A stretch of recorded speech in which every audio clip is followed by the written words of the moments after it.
Sir आप अपना पहले परिचय दे दीजिए हमारे चैनल पे। मेरा नाम रिची लुथारिया है, मैं एक्टिविस्ट हूँ और हमने इंडिया अगेंस्ट करप्शन के अंदर भी वो भी किया था आंदोलन। तो अन्ना जी उसके लीडर थे उस समय। वो भूख हड़ताल पे भी बैठते थे, हम जाते थे, संघर्ष करते थे, इधर उधर, हम काम होते नहीं थे लोगों के, हम धक्के पे धक्के खाते रहते थे, हमें कुछ पता भी नहीं था। हम यहीं पे अपनी गाड़ी खड़ी करके चले आते थे, धक्के खाते रहते थे, हम चक्कर पे चक्कर कटवाते थे ऑफिसर हमारे को, और हमें समझ में नहीं आता था इसी को भ्रष्टाचार कहते हैं। 2011 तक हमें आम जनता की तरह, आप लोगों की तरह ही थे हम भी।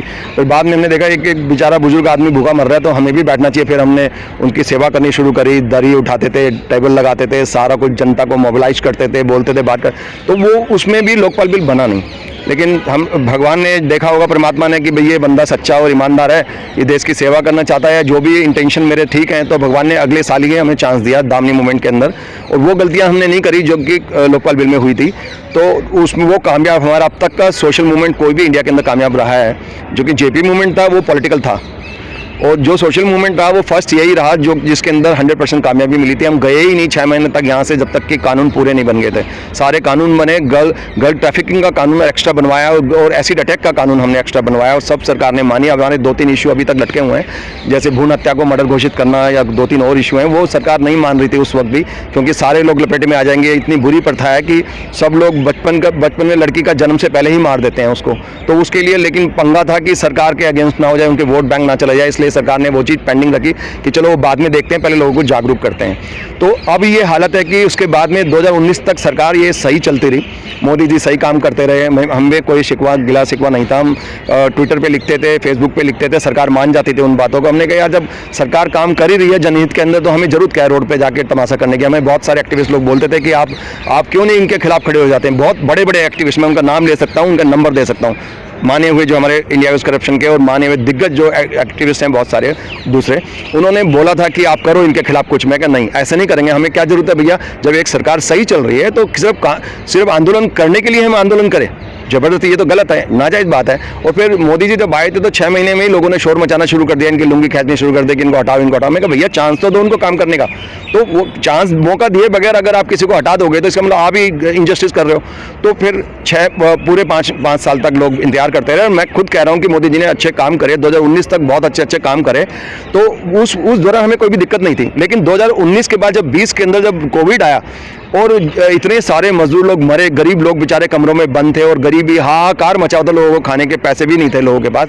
इतनी बुरी त्राही मैंने जिंदगी में कभी नहीं देखी। परमात्मा मेरे देश में कभी भी ऐसा हो ना, किसी के साथ भी, गरीबों के साथ इतना बुरा हाल मंजर। और उसके बाद हमने सरकार से अपील करी कि इनके लिए कुछ करो, तो सरकार ने 20 लाख करोड़ का क्रेडिट लिमिट घोषित कर दिया। उसका सारा ज़्यादातर पैसा फ्लाइंग कंपनी, एयरलाइंस कंपनी और बिल्डर लॉबी को और बड़े बड़े इंडस्ट्रीज को बांट दिया, और गरीबों के लिए कुछ भी नहीं हुआ, तमाशा होकर रह गया। उनकी ज़िंदगी बेचारे 2-3 साल तक, 2020, 21, 22, 23, मैं कह रहा हूँ अभी तक भी सांस नहीं ले पा रहा गरीब आदमी। आज की डेट में महंगाई कहाँ जा रही है आप देखिए, महंगाई इतने लार्ज स्केल के ऊपर पहुँच चुकी है कि जो चीज़ें जो ब्रेड का पैकेट है 40-45 रुपये का आता है, 12 स्लाइस होते हैं, उसके अंदर वो खुद खाएगा या बच्चे को खिलाएगा अपने। अगर परिवार के साथ खा लेगा तो 150 रुपये तो इसी के लगे खाली ब्रेड के।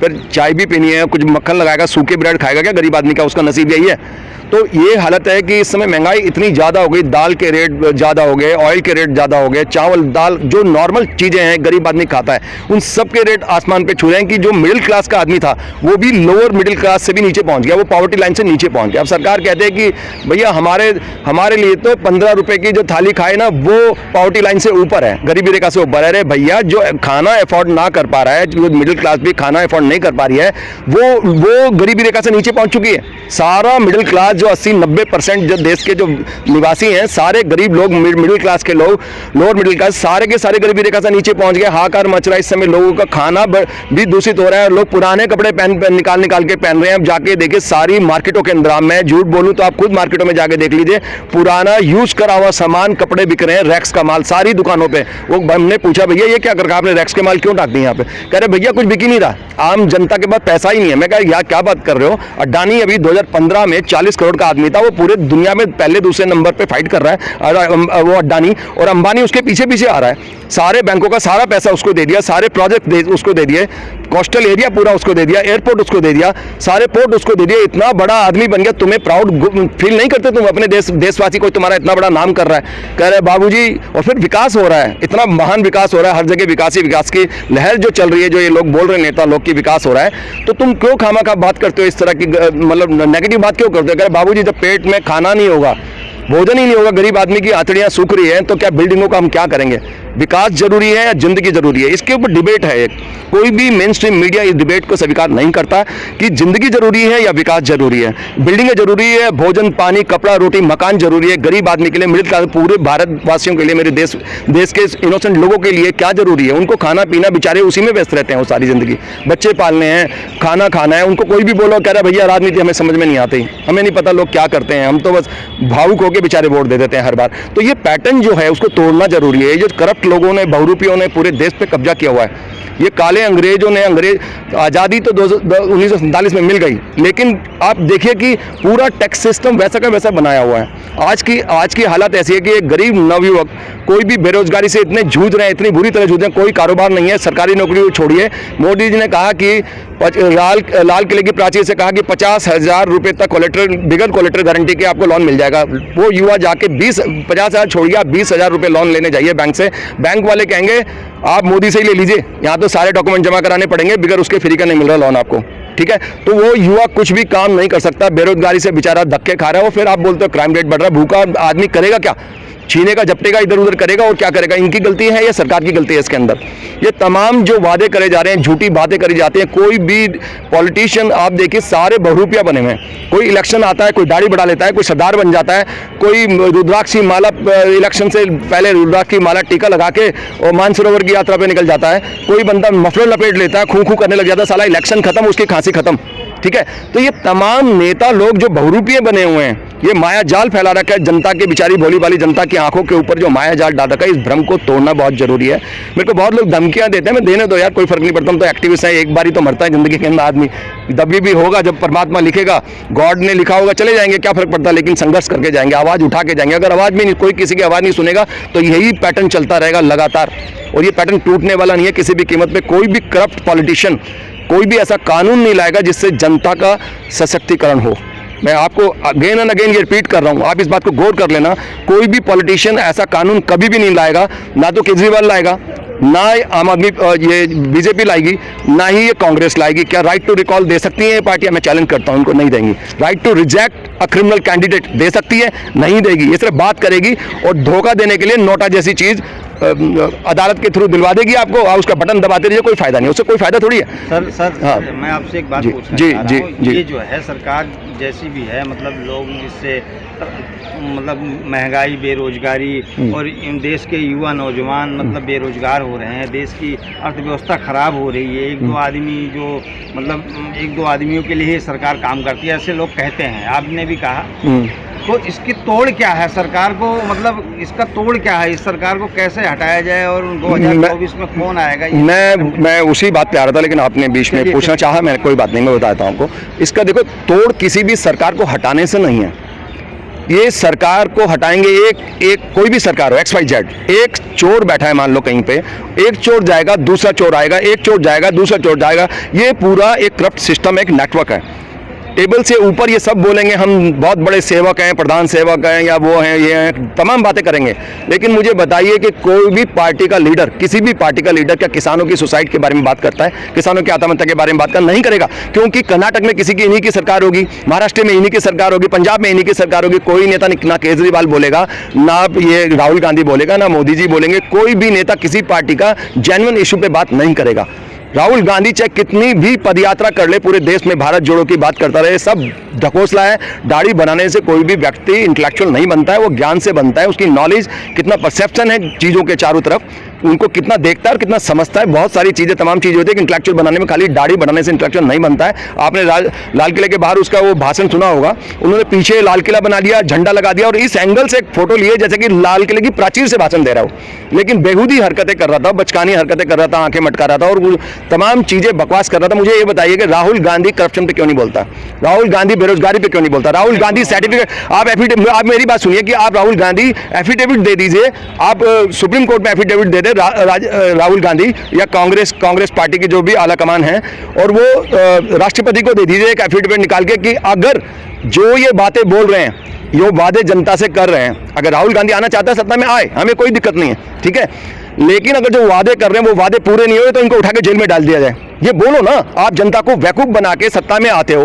ये करप्शन पे बात नहीं करेंगे, बेरोजगारी पे बात नहीं करेंगे, महंगाई पे बात नहीं करेंगे, विमेंस राइट्स के ऊपर बात नहीं करेंगे। आप देखिए विमेंस राइट्स, आज क्राइम्स अगेंस्ट विमेंस कितना बढ़ चुका है। अभी पिछले दिनों आउटलुक के अंदर एक खबर आई थी, शायद आपने पढ़ा होगा, इतना ज्यादा बुरा हाल है कि पिछले टॉप 10 राज्यों के अंदर 4-5 राज्य तो बीजेपी के ही हैं, फिर कांग्रेस के भी हैं, और टॉप कौन कर रहा है? जो हमारे, मैं सम्मान करता हूं योगी जी का, बहुत सम्मान करता हूं, क्योंकि वो एक संत हैं और मैं नहीं कहता कि वो गलत हैं, वो अच्छे हैं, अच्छा काम कर रहे हैं, बहुत सारी चीज़ें अच्छी कर रहे हैं योगी जी। लेकिन अगर विमेंस राइट की बात करें, जिस इशू के ऊपर वो सत्ता में आए कि भाई क्राइम हटाएंगे हम, पहला था ना उनका कि जनता को, महिलाओं को सुरक्षा देंगे। अब 56,000 प्लस केसेस है, मैं दिखा देता हूं आपको, अगर आपने देखना है, मेरे पे डाटा भी है उसका। ये 56,000 से ज़्यादा केसेस हैं एक ही राज्य के अंदर। ये देखिए, ये क्राइम्स अगेंस्ट विमेन का वो रिकॉर्ड है। मैं अपने आप कोई चीज़ नहीं बोलता, तथ्यों के आधारित बोलता हूँ सारी चीज़ें। आप देख लीजिए, इसके अंदर टॉप के ऊपर यूपी है, 56,000 से ज़्यादा क्राइम अगेंस्ट विमेन। लोगों को जिंदा जला दिया जाता है, बेचारी लड़कियों को। भ्रष्टाचार, भ्रूण हत्या के केसेस इसमें मिक्स ही नहीं होते मेरे ख्याल से, जो पेट में मार देते हैं उसकी कोई गारंटी ही नहीं है। और रेप केसेस कितने, 32,000 रेप केसेस एक साल में हिंदुस्तान में होते हैं। और पुलिस वाले और पॉलिटिशियन ये साफ बोलते हैं कि ये 10% भी केसेस रिकॉर्डेड एफआईआर लॉन्च करे हुए नहीं होते हैं। मतलब पुलिस थाने में 10% भी नहीं होते। आप यहाँ दिल्ली में चले जाइए, आपको कोई भी रिकॉर्ड नहीं करेगा, ज़्यादातर भगा देंगे आपको, ठीक है। और गाँव में क्या हाल होगा आप खुद ही देखिए। 32,000 का मतलब सिर्फ 10% of cases reported and FIR launch, right. तो आप इसको 32,000 को 10 से गुणा कीजिए, मल्टीप्लाई कीजिए, आपको 3,20,000 के करीब फिगर मिलेगा। That is very dangerous, terrifying वो है कि ये हमारे देश में 3,20,000 सिर्फ रेप होते हैं।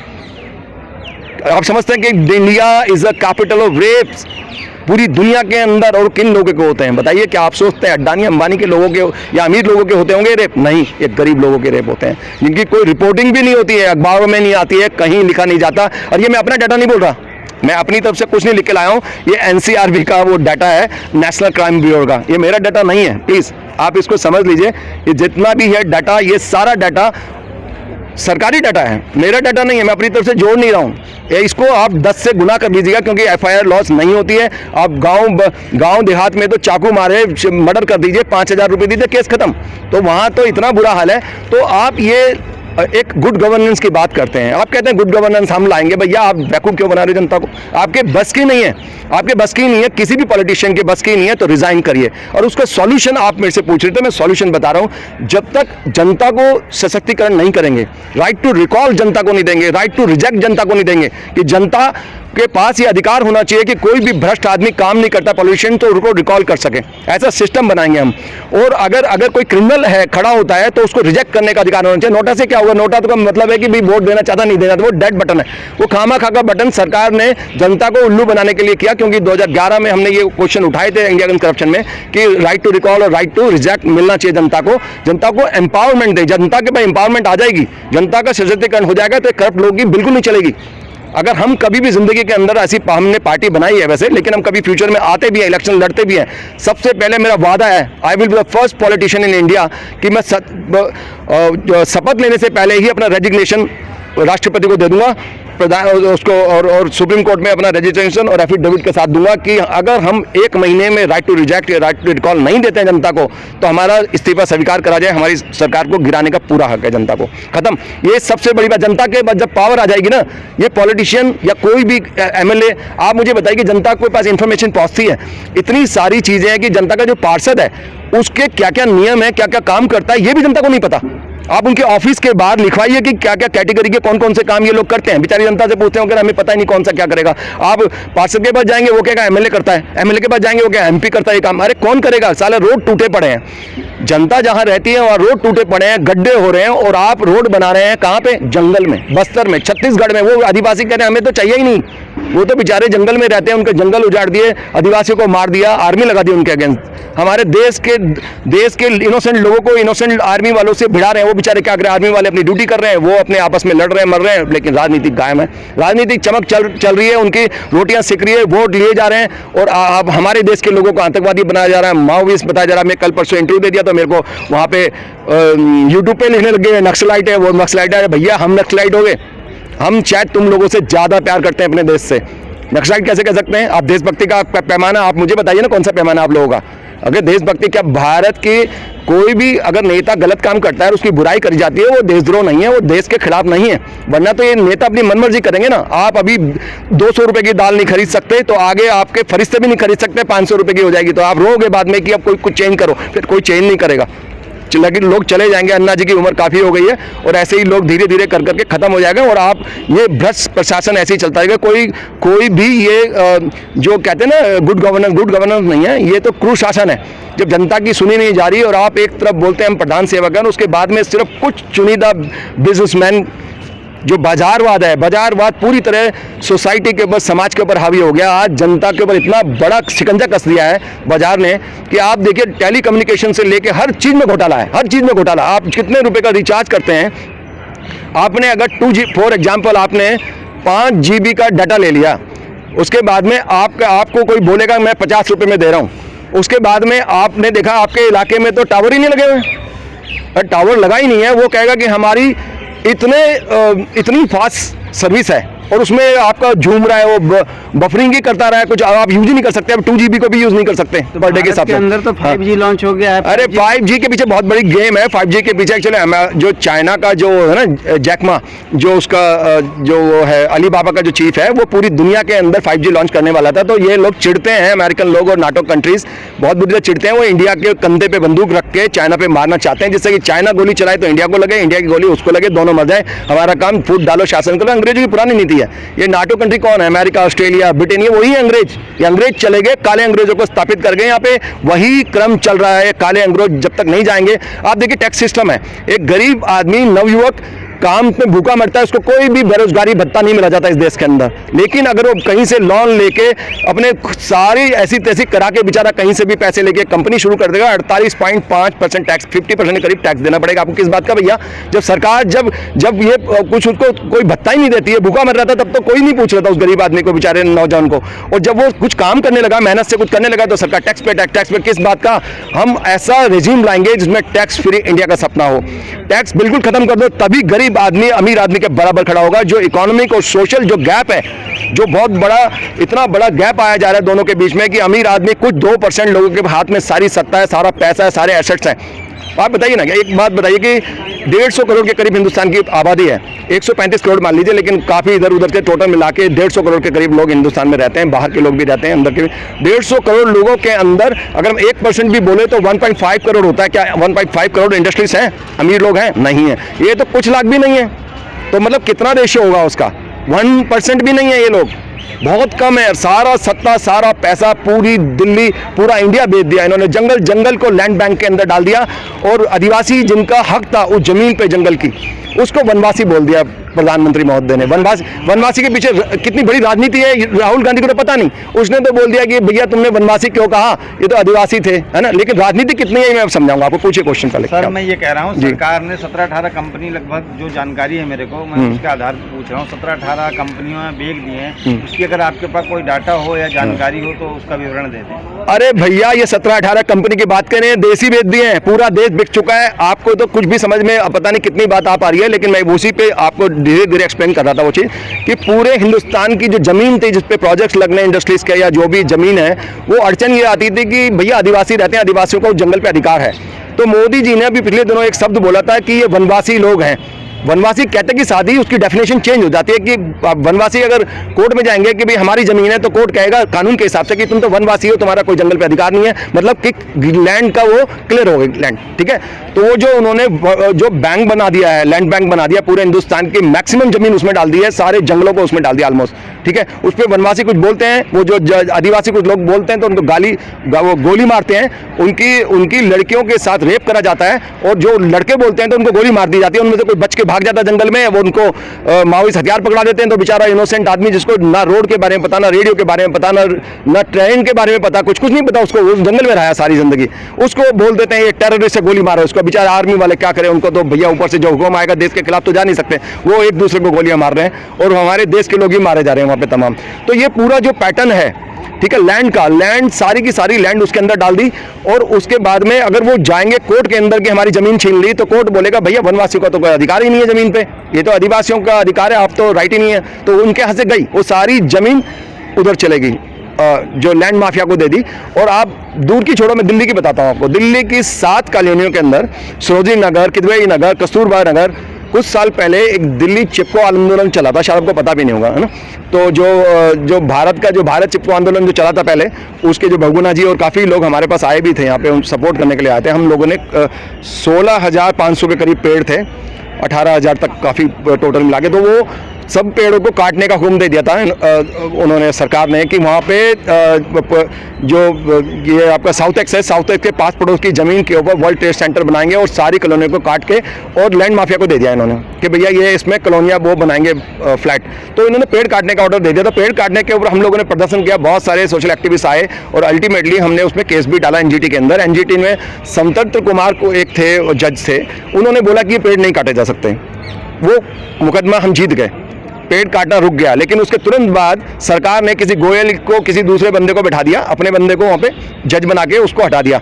उसने आते के साथ ही बोला कि भैया विकास नहीं रुकेगा, इस बार तो पेड़ कटने से रुक गए, अगली बार पेड़ कटने से नहीं रुकेंगे। आपको ऑक्सीजन कहाँ से मिलती है? हवा कहाँ से मिलती है? पेड़ों से मिलती है, फ्री की ऑक्सीजन। क्या भैया, तो आर्टिफिशियल लाएंगे कहीं पे, जनता तो नहीं ला सकती ना, तो पेड़ों से ऑक्सीजन मिलती है, उसी से आप जिंदा है, उसी को काट दोगे तो इंसान खत्म। तो लाइफ वर्सेस डेवलपमेंट, विकास जरूरी है, जिंदगी जरूरी है। पानी के लिए क्या मिलता है जमुना को देखिए, कीचड़, फोम, गंदा नाला बना रखा है, क्योंकि आप प्राइवेट कंपनियों से बिस्लरी की बोतल खरीदेंगे। क्यों खरीदेंगे? आपके पानी नहीं है पीने का, ना पानी है ना भोजन है, भोजन के रेट बढ़ गए, कुछ ही नहीं है, कपड़े नहीं है आपके पास, रोटी कपड़ा मकान चावल दाल कुछ भी नहीं है जनता के पास। और जनता बेचारी कह रही है कि आप, जनता को बोला जा रहा है कि ओम नमः शिवाय। अरे भैया, भोलेनाथ ही करेंगे इसका निर्णय, परमात्मा जरूर करेंगे। जब भी अधर्म हुआ इस देश के अंदर, ये देवताओं की धरती है, इस देश में जब भी अधर्म हुआ है, महिषासुर ने किया, भस्मासुर ने किया, भगवान भोलेनाथ जी से ही वरदान मांग के भगवान के पीछे ही भागा था।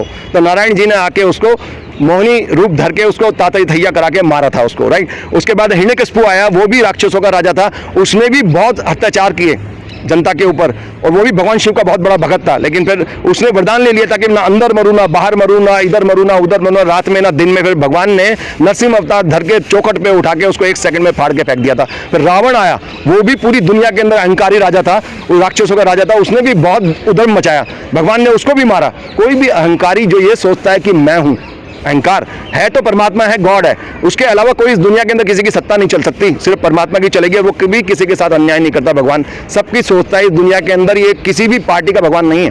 कोई पार्टी बोले कि हमने इसके ऊपर पैटर्न ले लिया भगवान के ऊपर, वो गलत है, वो ढकोसलेबाजी है। ये लोग ये धर्म के भी नहीं है, ये अपने धर्म के भी नहीं। कोई भी धर्म के पूजा करने वाला भगत आदमी होगा, कभी किसी के साथ अन्याय नहीं कर सकता, कभी भी, किसी धर्म के लिए। मानवता तो सबके लिए बराबर है भैया। सर, मैं आपसे एक सवाल करना चाह रहा हूँ। इस टाइम देश में जो है एक बहुत हाईलाइट न्यूज़ चल रही है शाहरुख खान को लेकर, उनकी फिल्म आने वाली पठान के ऊपर आप क्या इसके बारे में,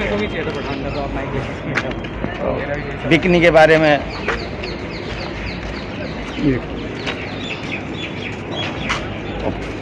बस जी बस। तो बेसिकली देखिए, आपको शायद ये बात पता है नहीं पता है कि जो शाहरुख खान है वो पूरे इंडिया के अंदर लोग उससे प्यार करते हैं। पूरे इंडिया के अंदर लोग शाहरुख खान से प्यार करते हैं। ऐसा कुछ नहीं है कि यार वो शाहरुख खान की बीवी कुछ हिंदू है, वो खुद हिंदू रिवाज भी मनाता है, वो हिंदू रिवाज भी मनाता है, वो सारी चीज़ें मानता है, भगवान की भी पूजा करता है। सलमान खान भी गणेश जी की पूजा करता है और कई जगह उसको देखा गया है। और शाहरुख खान अभी कुछ दिन पहले, शायद इनको पता नहीं है इन लोगों को, कि वैष्णो देवी गया था वो, शायद किसी के पास न्यूज़ है नहीं है, मुझे मालूम नहीं। वो वैष्णो देवी गया था, दर्शन करके आया वो अपनी फिल्म के लिए। उस सभी धर्म को मानने का जो आपको एक बात बता रहा हूँ, एक पैटर्न है, यूनिफाइड पैटर्न है, जो ह्यूमैनिटी का पैटर्न है, कि ये सारे लोग, हम चाहे किसी भी धर्म के हिंदुस्तान में क्यों ना हो, हम पहले भारतीय हैं, हमारा देश है और समय मिलजुल के रहना चाहिए। ये बेसिक एक पैटर्न है। लेकिन इसको हम पॉलिटिसाइज कर देते हैं, क्योंकि हमें पोलराइज करना है। जब हिंदू वोटों को पोलराइज करने की बात होगी तो हम भड़काएंगे, लोगों को भड़काएंगे, कम्युनल राइट्स कराएंगे, लोगों को किसी न किसी बात पे भड़काएंगे। अब मुझे बताइए कि दीपिका पादुकोण ने ग्रीन बिकनी पहनी होती या भगवा पहनी, वो चांस की बात है।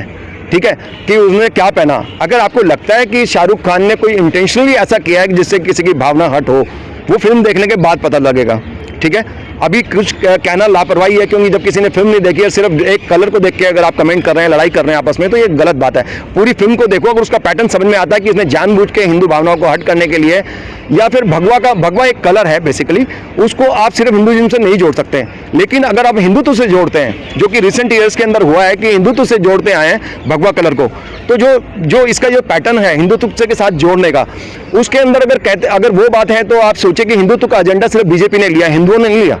कांग्रेस में भी सारे हिंदू रहते हैं, ठीक है। विरोध करने वाले सर कौन लोग हैं? मैं वही बोल रहा हूँ आपको कि कांग्रेस में भी हिंदू हैं, आम आदमी पार्टी में भी हिंदू हैं, और फिर बीजेपी में भी तो मुस्लिम हैं। तो ये वो पैटर्न अमित शाह खुद बोल चुके हैं कि हमारे झंडे में दोनों रंग है, कि भगवा भी है, हरा भी है।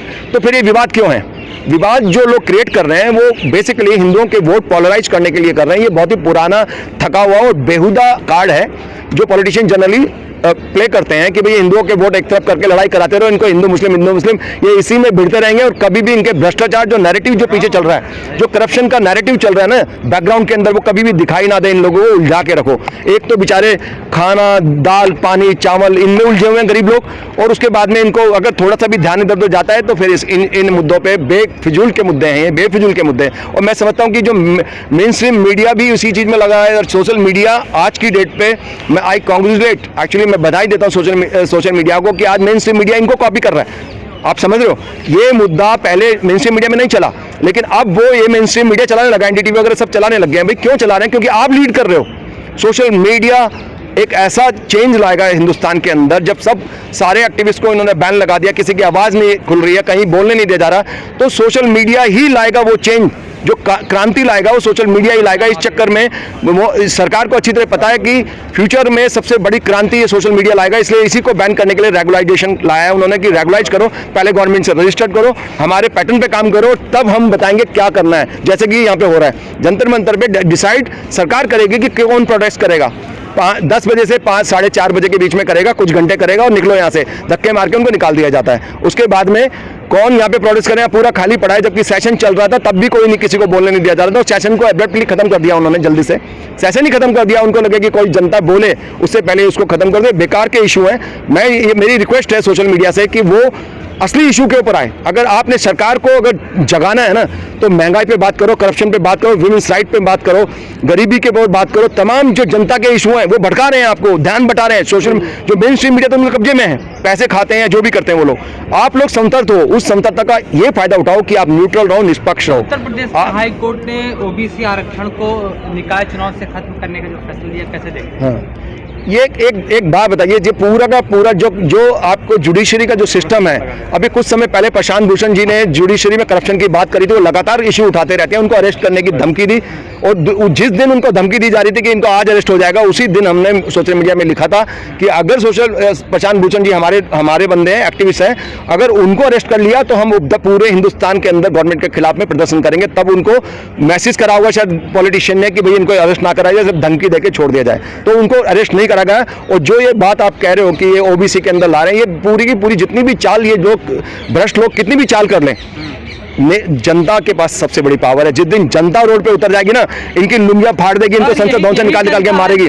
मोदी जी को चुनिए गए, राम राज्य आएगा, क्योंकि ओबीसी ने बीजेपी को वोट किए हैं। मैं मानता हूं, लेकिन वो क्यों किए हैं? क्योंकि अभी तक जो सूचना थी, जो पत्रकारिता का जो सबसे बड़ा उद्देश्य है कि सही सूचना को जनता तक पहुंचाए, डिसेमिनेशन ऑफ इंफॉर्मेशन, वो जब तक सही सूचना पहुंचा रहे, वो जो भी मेन स्ट्रीम मीडिया है उसने ऐसा प्रचार करा कि जनता बहक गई, उनको पता ही नहीं है कि सही क्या है और गलत क्या है। अब ये दायित्व आप लोगों की, आप लोग धीरे धीरे कर करके जनता पे सही पहचान लाइए, उन नेताओं की, उन बहुरूपियों की असली पहचान है, जिससे कि जनता बहके ना उनकी बात में आके। जनता कहती नून रोटी खाएंगे, मोदी जी को जिता। कुछ लोगों के बोलने से ऐसा नहीं होता है। ये 150 करोड़ लोगों का देश है, इसके अंदर कुछ लोग नून रोटी खाने से मोदी को क्या, अगर मोदी का असली चेहरा लोगों को पता लग जाएगा कि हकीकत में सारे प्रोजेक्ट कहाँ लगते हैं, पूरा जीएसटी पूरे हिंदुस्तान से आता है और प्रोजेक्ट कहाँ लगते हैं, सारे देशों के प्रोजेक्ट, जो चिप बनने का वो लगा फैक्ट्री वहाँ लगेगा, सारा कुछ बड़े बड़े उद्योग, वो डिफेंस के इक्विपमेंट्स बनाने का लगा, वो गुजरात में, सारी चीजें गुजरात, पूरे देश का पैसा ले जाके गुजरात में पहुंचा रहे हैं। और जो सुपर फास्ट ट्रेन चलेगी, बुलेट ट्रेन, वो अहमदाबाद से बॉम्बे चलेगी। अरे हर चीज गुजरात, पूरा देश खाली कर देंगे। ये पैटर्न अगर लोगों को समझ में आ गया कि धर्म के आड़ में, यही गुजरात मॉडल है क्या? धर्म के आड़ में और देशभक्ति की आड़ में जो पीछे जो करप्शन का नैरेटिव चल रहा है, अड्डानी अंबानी ये लोग अमीर पे अमीर बनते जा रहे हो, गरीब आदमी भूखा मरता जा रहा है, ये बात अगर किसी तरह जनता के समझ में आ गई तो जनता किसी भी कीमत पे इनको वोट नहीं देगी। सर मोदी जी खुद ओबीसी समाज से आते हैं, ओबीसी का कल्याण करने वाले हैं, गरीब। ये आपको लगता है ना गुजरात के अंदर क्या ओबीसी के अंदर है शाह और मोदी? नहीं, वहां पे नहीं है वो। अलग अलग यही तो घुमाया हुआ है कि कहीं पे ओबीसी में है, गोस्वामी जी भी ओबीसी के अंदर है, कहीं पे किसी को ओबीसी में डाल दिया, कभी किसी। ये राजनीति है बहुत तकलीफ, जनता तक सही इंफॉर्मेशन नहीं पहुंचती है और ये बेकार का। मैं तो कहता हूँ ये सब चीज है ना, अगर आप वैदिक नॉलेज पे जाओगे ना, वैदिक नॉलेज पे जाओगे, वेदों को पढ़ोगे, आपको हमेशा वेदों को पढ़ने के लिए मना करा गया है कि वेद मत पढ़ना वरना आप है ना नरक के भागीदार होंगे। क्यों बोला गया है? वो इसलिए बोला गया कि वेदों में सत्य लिखा हुआ है। वेदों में क्या सत्य लिखा हुआ है मैं बताता हूँ, मैं धर्म की बात नहीं कर रहा। वेदों में लिखा हुआ है कि जो भी इंसान ने इस धरती पे जन्म लिया है उसकी जो वर्गीकरण करा हुआ है, क्लासिफिकेशन करा है, गीता में भी सेम बात कही भगवान कृष्ण ने कि जो क्लासिफिकेशन करा है वो जन्म के आधार पे नहीं है, वो कर्म के आधार पे है। मतलब कहने का मतलब कि आज अगर एक ब्राह्मण है और उसके 4 बच्चे हैं और एक बंदा भगवान की पूजा करता है या ऊपर वाले की पूजा करता है, आप ये कह लीजिए, और या वो अच्छे काम करता है, अच्छे कर्म करता है, तो वो ब्राह्मण है। दूसरा बंदा जो समाज की सुरक्षा करता है वो क्षत्रिय है, और जो बिजनेस करता है वो वैश्य है, और जो गंदे काम करता है, शराब पीता नुकसान करता है, किसी को परेशान करता है, वो शूद्र है। तो ये जो पैटर्न है ना, यही गीता में भगवान कृष्ण ने कहा है कि ब्राह्मण मेरी जीवा पे है, मेरे दिल में है, और शूद्र मेरे पैर में है। उसका मतलब ये नहीं था कि कोई पर्टिकुलर जात या कोई पैरों में है। भगवान कृष्ण ने ऐसी बात कही, इसका गलत प्रचार करा गया है कुछ लोगों के द्वारा, वेदों का गलत इंटरप्रिटेशन करा है, गीता का गलत इंटरप्रिटेशन करके लोगों में एक खाई बनाई है, जो कि वो खाई इतने आसानी से नहीं भरेगी। हकीकत में जन्म के आधार के ऊपर ये ऐसा सिस्टम नहीं है, कर्म के आधार पर है कि एक ही बंदे के 4 बच्चे अलग अलग वर्ग के हो सकते हैं, ये वेद कहता है। वेदों में योगा भी है, सारी दुनिया मान रही है। आज अमेरिका में गली गली में स्कूल खुले, अगर वो नॉलेज गलत होती तो क्यों मानते? वो तो प्रैक्टिकल बंदे हैं, है ना। सर ये मैं पूछा था, क्या आरक्षण खत्म किया जा रहा है क्या? देखिए, अगर आप एक समाज में, इस समाज में, भारत के अंदर, हिंदुस्तान में एक अगर न्यूट्रलिटी ला सकते हैं, अगर लोगों को, अगर जेंडर बेस और समाज के सोशल जस्टिस ला सकते हैं, लोगों को अगर सम्मान दे सकते हैं, हर आदमी बराबर का इस देश के अंदर, जात पात और धर्म के अलावा ये सब चीज़ों को हटा के अगर एक इंसान को एक इंसान समझा जाए तो फिर इसकी जरूरत भी नहीं पड़ेगी। जब एक गरीब आदमी को इतना महत्व मिलेगा और वो समाज में एक सही स्टेटस तक पहुंच पाएगा, जैसे कि मैंने बताया कि बात करते हैं जिस देश के अंदर 80 करोड़ की आबादी ऐसी है जो सरकार के अनाज के दिए हुए उस पर आश्रित हो, उसे आरक्षण की जरूरत तो होगी ना? बिल्कुल होगी। मैं ये नहीं कह रहा कि इसको हटाना चाहिए, कभी नहीं हटाना। जब तक समाज में सोशल बैलेंस ना आए, गरीब आदमी, गरीब और अमीर के बीच जो इकोनॉमिक जो खाई है वो दूर होनी चाहिए। पहले बराबरी तो आए। जब समाज में बराबरी नहीं है, इक्वालिटी नहीं है, तो आरक्षण हटा के क्या करोगे? वो आरक्षण लाया ही इसलिए गया था, चाहे वो 10 साल के लिए लाया, तो इसलिए कि चाहे समाज, अम्बेडकर सर ने यही सोचा, बाबा साहब अम्बेडकर सर ने यही कहा था कि भाई कि ये बराबरी आ जाएगी, शायद समाज में हमारे बराबरी आ जाएगी, समाज के अंदर एक आर्थिक बराबरी आ जाएगी, सामाजिक बराबरी आ जाएगी, तो शायद उसकी जरूरत नहीं पड़ेगी। 10 साल बाद शायद उसकी जरूरत नहीं पड़ेगी। लेकिन ये तो 70 साल हो गए, अभी तक भी समाज में बराबरी नहीं आई है। कोई किसी सम्मान से नहीं देखता, किसी के धर्म के नाम से नफरत करते हैं, किसी की जात के नाम से नफरत करते हैं। ये पूरा देश सबका है, इसमें जात पात धर्म वरम कहां से? सर EWS तो आया ना, जो आर्थिक रूप से कमजोर है उसके लिए आरक्षण तो आ गया है। अरे भैया वो तो देखो, वो एक पॉलिटिकल गेम है। देखिए गेम है सर, ये गेम है। आप एक बात बताइए, मैं बता, ये पॉलिटिकल वोट लेने की एक गेम है। हकीकत में कोई भी किसी धर्म या जात का बंदा हो, अगर उसको अगर पैसे की या नौकरी चाहिए तो सरकार का दायित्व है कि उसको दिया जाए। मैं ये सोचता हूँ कि समाज सबके लिए, पूरे हर वर्ग का प्राणी और सरकार के लिए बराबर का होना चाहिए, कि वो सरकार एक तरह से पेरेंट्स की तरह काम करती है सभी नागरिक के लिए। तो उसमें भेदभाव नहीं होना चाहिए। कोई बंदा गरीब है तो उसको कैसे उठाएंगे आप? मुझे बताइए, वो तो गरीब ही रहेगा सारी जिंदगी। तो आप उसको चाहे आरक्षण कह लीजिए या कोई ऐसा सिस्टम बनाइए जिसके अंदर की हर बंदा प्राइवेट सेक्टर में कहीं भी नौकरी। जरूरी है तो क्यों जरूरी है ये बताइए सर। सामाजिक इक्वालिटी के लिए, सोशल इक्वालिटी के लिए जरूरी है, और उसको सम्मान मिलना चाहिए, आम आदमी को सम्मान मिलना चाहिए। कि इस देश तो सभी का, अगर 70% 80% लोग गरीब हैं इस देश के अंदर, तो आप उनको कहीं ना कहीं तो बराबरी लाएंगे ना। उनको गरीबी बराबरी नहीं लाएंगे तो ये खाई लंबी रहेगी, 2% लोग अमीर रहेंगे और बाकी लोग गरीब रहेंगे, भूखे मरते रहेंगे, हाहाकार मचता रहेगा। तो उनको बराबर कैसे लाएंगे? मुझे बताइए। सामाजिक एक इक्वालिटी तो चाहिए आपको। तो ये ओबीसी आरक्षण के बाद क्या अगला नंबर दलितों के आरक्षण का है क्या, SC/ST का? हटा तो कोई भी नहीं सकता, ला सकते हैं बस इनके दम नहीं है इन हटाने का, इन नेताओं में दम नहीं है, ये राजनीति प्रोपेगेंडा है। ये जो है सुप्रीम कोर्ट ने ऑर्डर दिया, ये सुप्रीम कोर्ट के, मैं यही बात बोल रहा था कि सुप्रीम कोर्ट के अंदर जितने भी जजेस हैं उनके ऊपर आए दिन है ना करप्शन के केसेस आते रहते हैं उनके साथ में। और मैं कुछ बोलना नहीं चाहता, जो अभी भी चीफ जस्टिस बने इनके पिता भी थे जब उससे पहले, और उस समय मंडी हाउस के चारों तरफ बहुत सारी प्रॉपर्टी के अंदर इनका, रियल एस्टेट के अंदर इनका नाम आया था। शायद आप अगर पुराने कागज खगाल हो गए तो आपको पता लगेगा कि प्रशांत भूषण जी यही बात कहते हैं कि एक तरफ कॉलेजियन सिस्टम है, नेता लोग अपनी पसंद से चुनते हैं और योग्य व्यक्ति नहीं आता है उस जगह पे तो वो सही से आचरण भी नहीं करेगा। तो ये लोग फोन करते हैं कि भैया हमने ये डिसीजन लेना है, अब लोग जाएंगे कोर्ट में, तुमने ये डिसीजन लेना है। लेकिन तमाम राजनीतिक पार्टियां शांत है इस मुद्दे पर, क्यों आरक्षण? क्योंकि सारे के सारे राजनीतिक पार्टियां करप्ट हैं। मैंने यही कहा कि वो ऐसा कोई भी सिस्टम नहीं लाएंगे जो कि उनके खिलाफ काम करे। इसलिए मैंने कहा कभी भी जनता को सशक्तिकरण नहीं करेंगे, राइट टू रिकॉल नहीं देंगे जनता को, राइट टू रिजेक्ट भी नहीं देंगे। कभी भी कोई ऐसा कानून नहीं बनाएगी गवर्नमेंट, कोई भी सरकार हो चाहे उनकी, जो उनके खिलाफ काम करे, कोई भी नहीं बनाएगी। क्यों जनसंख्या नियंत्रण कानून को लेकर लगातार आवाज उठ रही है लेकिन उस पर अमल नहीं किया जा रहा है, क्या बनना चाहिए जनसंख्या नियंत्रण कानून? देखिए जनता जैसा कि लोग जैसा कि पॉलिटिकल स्ट्रेटेजिस्ट और एक्सपर्ट्स भी जनरली ये बात कहते रहते हैं लगातार कि भाई जनसंख्या का जो एक रेशियो बिगड़ रहा है या कुछ है कि देखो जितने लिमिटेड हमारे रिसोर्सेज हैं उसके हिसाब से लोग अगर ज़्यादा हो जाते हैं तो चार रोटी को, अगर एक रोटी को चार लोग खाएंगे तो थोड़ा थोड़ा सा आएगा 25%, वो पूरे संसाधन भी काम नहीं आ पाएंगे, लोगों को कुछ चीज़ें नहीं मिल पाएंगी। ये अलग बात है कि भ्रष्टाचार की वजह से उनको अब भी नहीं मिल रहा वो सब कुछ, लेकिन हाँ ये कहा जाता है कि अगर जनता को थोड़ा सा अगर आप कंट्रोल कर सकें, लेकिन इसको जनता को, अगर जनसंख्या को आप एम्पावरमेंट देते हैं जैसे कि चाइना ने करा हुआ है कि चाइना ने उसको स्किल सिखाया, स्किल इंडिया इन्होंने शुरू करी लेकिन उसको फिर डट कर दिया। क्यों कर दिया? विश्व गुरु बना रहे हैं देश को। विश्व गुरु तो पहले ही था, क्या 2014 से पहले क्या विश्व गुरु नहीं था इंडिया? क्या मोदी जी के आने से हुआ विश्व गुरु? आप पूरे हिंदुस्तान के अंदर, ये तो यहाँ रहते हैं, इन्होंने अपने पैसे, सरकारी पैसे से विदेशों की यात्रा करी होगी। मैं पूरे यूरोप घुमाऊं, पूरी दुनिया घुमाऊं, ठीक है, वहां पे हर बंदा इंडिया के लिए रोता है और मैं 2014 से पहले घूमता था।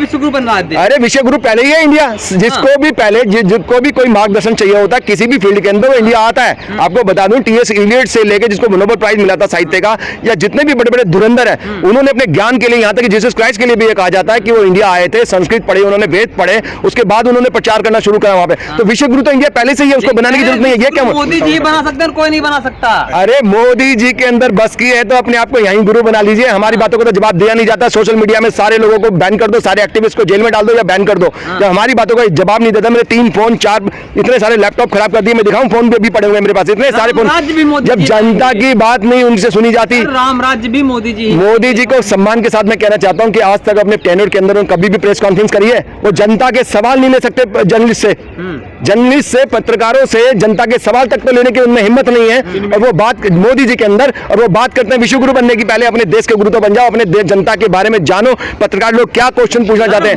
डरेगा वो भैया, डरेगा वो जो चोर होता है, जो नहीं चोर होगा वो नहीं डरेगा। राहुल गांधी कुछ समय पहले कई साल तक ट्विटर पे अकाउंट नहीं बनाया क्योंकि लोग गाली बकने लगे। हमने राहुल गांधी को कहा भैया कब तक भागते रहोगे जनता से? जब तक आप ट्विटर पे अकाउंट भी नहीं बनाओगे, जनता को फेस ही नहीं करोगे तो आप तो प्रिंस ही रहोगे। फिर उन्होंने ट्विटर अकाउंट बनाया। क्या आप लोग गाली बक रहे हैं? क्या आप उनको गाली? तो वो एक, हाँ तो वो एक आप ये पैटर्न देखिए कि ये नेता लोग जितने भी भ्रष्ट लोग हैं जनता से डरते हैं। क्यों डरते हैं? क्योंकि ये चोर हैं। जिसके मन में चोर होगा वो डरेगा। मोदी जी को आप चोर कह रहे हैं? मैं मोदी जी के सारे नेताओं को कह रहा हूँ मैं चोर। 56 इंची है सीना, 56 इंची है भैया, चाहे उनका 56 इंच सीना हो, चाहे कोई भी ऊपर से नीचे कोई भी पार्ट हो, उसके बारे में हम आर्ग्यू नहीं करते हैं, वो सब बेकार की बातें हैं। अरे मैं बोल रहा हूँ इसमें आर्ग्यू नहीं करते हम, आर्ग्यूमेंट नहीं है इसमें। आप देश के मुद्दों पे बात करिए, प्रधानमंत्री जी को आप देश के मुद्दों पे बात करिए। देश का मुद्दा है क्या 56 इंच सीना? ये बेकार की बात है। आप मेन मुद्दे बात कीजिए। हमने नहीं कहा, मैंने तो सारे नेता चोर है मैंने कहा। आप गलत अपनी तरफ से मुंह में मेरे शब्द मत घुसड़िए। मैंने कहा सारे नेता चोर है, मैंने किसी नेता का नाम नहीं लिया और ये सत्य है, ये सत्य है। 70 साल में आज तक देश का कुछ भी विकास नहीं हुआ, कुछ नहीं हुआ देश का विकास सिर्फ नारों में है। गरीब आदमी क्या विकास? मुझे बताइए आपका क्या विकास हुआ है? भारत जोड़ो यात्रा से फायदा होगा? मैं ये पूछना चाह रहा हूँ, कांग्रेस की भारत जोड़ो यात्रा से भारत जोड़ो यात्रा फायदा होगा? भारत जोड़ो यात्रा कांग्रेस का एक फ्रस्ट्रेटेड अटेम्प्ट है कि वो इतने दुखी हो चुके हैं कि उनको एक कोई भी ऑल्टरनेटिव नहीं दे पा रहे हैं देश की राजनीति को। तो उन्होंने देखा कि कोई और किसी के नाम से वोट मिलेंगे भी नहीं उनको, तो उन्होंने देखा कि चलो किसी तरह से इसी में आखिरी बार हवा भर के देख लेते हैं। वो एक फटे हुए टायर, में कितनी बार बोल चुका हूं कि वो फटे हुए टायर की तरह गांधी फैमिली में किसी को भी राजनीति नहीं आती है, उनको हमेशा राजनीति से दूर रखा गया। वो राजनीति में जन्म जरूर लिया उन्होंने, उनको समझ नहीं है, वो भोले भाले लोग हैं, मतलब इनोसेंट लोग हैं। ये मैं बोल रहा हूँ, मैं चालाक नहीं बोल रहा हूँ उन लोगों को, लेकिन उनको राजनीति की समझ नहीं है। जितने धूर्त मक्कार लोग हैं, उन्होंने किसी तरह सोनिया जी ने अपने बच्चों को बड़ा किया है, किसी तरह अलग संभाल के, उनको इन धूर्तों की बात समझ में नहीं आती है। उसको बेचारे को मुखौटों की तरह हवा भर के खड़ा कर देते हैं स्टेज के ऊपर, और वो क्या बोलते हैं ये भी मजाक लगता है। आपने लाल किले पे उनकी भाषण देखा था, कैसे मजाक कर रहे थे, तो जोकर की तरह बात कर रहे हैं आप। एक ऑल्टरनेटिव जोकर बना रहे हैं क्या?